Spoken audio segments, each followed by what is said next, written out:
Brittany's law would require convicted domestic violence offenders to register with the State Division of Criminal Justice Services upon parole or release from incarceration, hospitalization, or institutionalization. This information would then be disseminated to the public via a registry similar to the one that we use so successfully for Megan's Law that deals with sexual offenders. If I sound angry, I am, and you should too.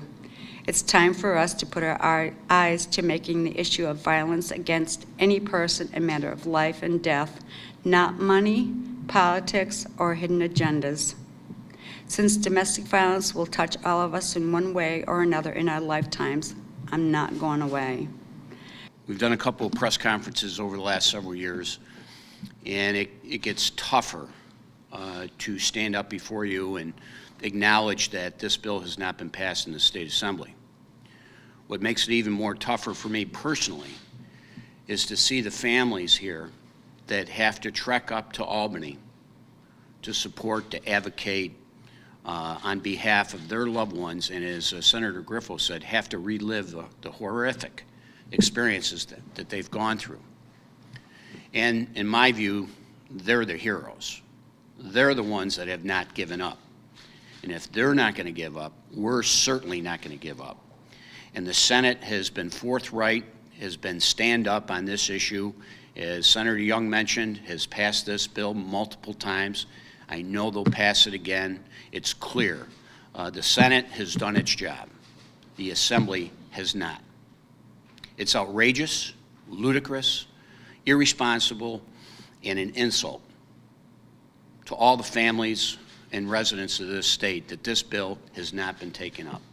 How can they stand up in good conscience and look at them in the eye and say this registry, yeah, we don't like registries, really?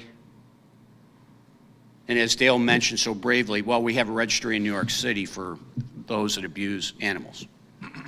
But yet violent felons are not subject to a registry. Megan's Law, sex offender registry, the Assembly majority had to be embarrassed through media coverage, through media reports, that why? And so that's what we're saying to the Assembly majority. Get out front, in front of the cameras, in front of all of us, and tell us why you will not do this bill. We have registries for guns. We have registries for animals. We have registries for sex offenders. We need to protect the most vulnerable. Domestic violence is a huge issue in New York State. We need Brittany's Law passed. There will always be fear present while violence exists. There will always be fear present while abusers roam free and the law bends and breaks and goes left unsaid. There will always be fear present without Brittany's Law. The Senate will act this afternoon by passing Brittany's Law once again. The Assembly must join us. The time is now.